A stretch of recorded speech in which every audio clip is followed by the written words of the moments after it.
স্থানীয় মান নির্ণয় আমরা ছোটবেলা থেকে করে আসছি এটা, এবং আমরা সবাই এটা কম বেশি পারি।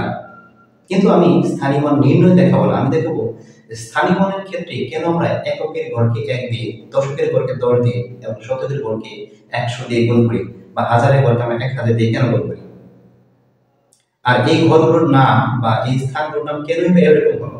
যেমন আমরা দেখি এখানে দেখো ১ ২ ৩ ৪, এখানে এদের পাশাপাশি অবস্থানের কারণে এটা ১ আর নাই, এটা ২ নাই, এটা ৩, এটা এখন ৪ নাই, এখন ৩ নাই, এটা ভিন্ন ভিন্ন মান গ্রহণ করতেছে। দেখো এটা আছে এককের ঘরে, এটা কোন একক, ২ নাম্বার ঘরে যেটা সেটা কোন দশক বলি, ৩ নাম্বার যেটা রয়েছে সেটা কোন শতক বলি, ৪ নাম্বার যেটা রয়েছে সেটা কোন হাজার বলি। এখন দেখো আমি যদি এই ৩টাকে এবং ৪টাকে চেঞ্জ করি তাহলে কিন্তু এদের মানের পরিবর্তন হয়ে গেছে। এখানে ৪ হচ্ছে এককের ঘরে, ৩ হচ্ছে দশকের ঘরে।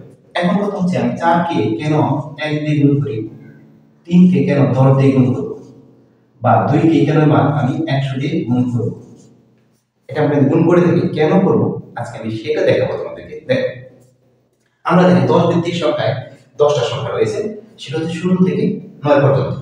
এখানে টোটাল ঘর রয়েছে আমাদের ১০টা। এখন দেখো আমি যখন এই ৯টা পর্যন্ত লেখা শেষ হয়ে গেছে, আমাদের ৯ ঘর পর্যন্ত যখন শেষ হয়ে গেছে তখন কি করব, তখন আমি কি করি, এখান থেকে রিপিট করি। আমরা সেটা কি আমরা কি ০ কে রিপিট করতে পারি না, ০ যদি কোনো সংখ্যার আগে রিপিট করি তাহলে সেটা মান থাকে।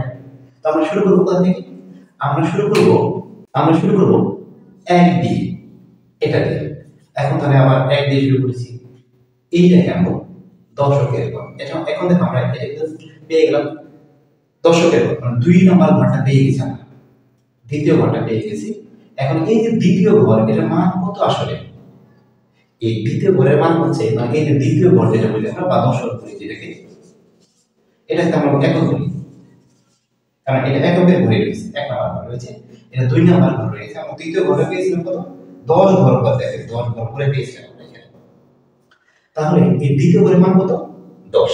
এখন দেখো আমরা এখানে ১ ০ তে লিখে ফেলছি, ১ থেকে এখন আমরা লিখে করব ১, আবার ২, ৩, ৪, ৫, ৬, ৭, ৮, মানে আমি রিপিট করছি, ১ এর পিঠে ৮, ৯।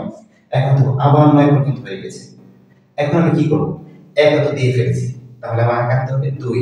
দেখো ২ লিখে তাহলে আমি আবার নেব ০। এবার আমরা দেখো ২১, ২২ এভাবে লিখতে লিখতে এক সময় আমরা ৯৯ পর্যন্ত পৌঁছাবো, যেখানে এই এককের ঘরের ৯ এবং দশকের ঘরের ৯ দুটোই শেষ হবে। এককের ঘরের ৯ এবং দশকের ঘরের ৯ দুটোই শেষ হয়ে গেছে। এখন কি করবো আসলে, তাহলে আমাকে তৃতীয় ঘরটা নিতে হবে। তৃতীয় ঘরটা কি, অলরেডি আমি কিন্তু ১ নিয়েছিলাম, তাই না?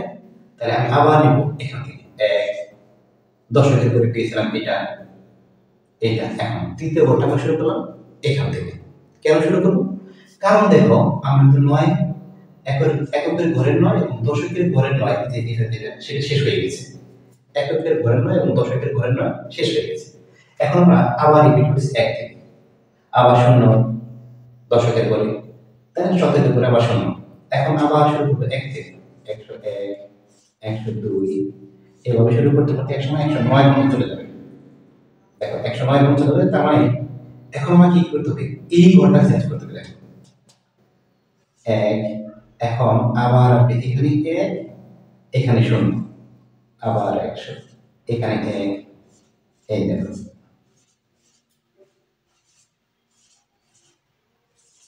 এভাবে আমরা একসাথে একেবারে পৌঁছে যাব ৯৯৯ এর ঘরে।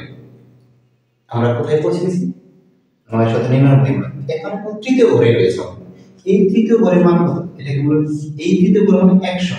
কেন ১০০, আমরা ১০০ ঘর পড়ে পেয়েছিলাম। এই যে তৃতীয় ঘরটা, এটাকে আমি ১০০ বলছি না, তৃতীয় ঘর বলছি, তৃতীয় ঘর এটা পেয়েছিলাম আমি ১০০ ঘর পরে। ১০ নাম্বার ঘর, দ্বিতীয় ঘরটা পেয়েছিলাম আমি ১০ ঘর পরে, সেই জন্য আমাদের এটার মান হচ্ছে ১০০। তাহলে তার মানে এই যে ৯ লিখতেছি, এটা ৯ মান ৯, এখানে ৯ মান হচ্ছে ১০০ গুণ। আর দশকের ঘর লিখতেছি, আমরা দশকের ঘর দ্বিতীয় ঘর পেয়েছিলাম ১০ ঘর পরে, তাই এটার মান হচ্ছে ৯ গুণ ১০।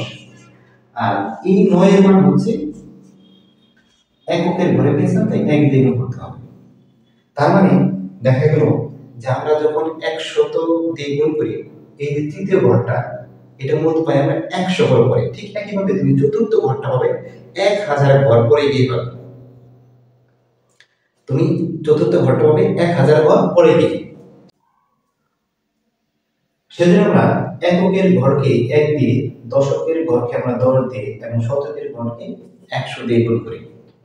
আশা করি তোমরা বুঝতে পেরেছো যে কেন আমরা এই সংখ্যাগুলো বা স্থানীয় মানগুলোকে এই একক, দশক, শতক, হাজার, একক, দশক, শতক, হাজার, অর্থাৎ এটাকে কেন 1 দিয়ে গুণ করি, এটাকে কেন 2 দিয়ে গুণ মানে 10 দিয়ে গুণ করি, এটাকে কেন 100 দিয়ে গুণ করি। কারণ আমি আরেকবার বলছি, সেটা হচ্ছে এটাকে আমরা এই ঘরটা পেয়েছিলাম এককের ঘরে, আর দ্বিতীয় ঘরটা পেয়েছিলাম আমরা দশকের ঘরে, তৃতীয় ঘরটা পেয়েছি 100 ঘর পরে, এবং চতুর্থ ঘরটা যেটা হাজারের ঘর সেটা পেয়েছি 1000 ঘর পরে। এই জন্যই আমরা স্থানীয় মানের ক্ষেত্রে এই সংখ্যাগুলোকে এভাবে গুণ করে থাকি। আশা করি তোমরা বুঝতে পারবে। যদি বুঝতে না পারো তুমি ভিডিওটা আবার রিপিট দেখো, আশা করি তুমি খুব সহজেই বুঝতে পারবে। আজকে পর্যন্ত সবাই ভালো থেকো। আল্লাহ হাফেজ।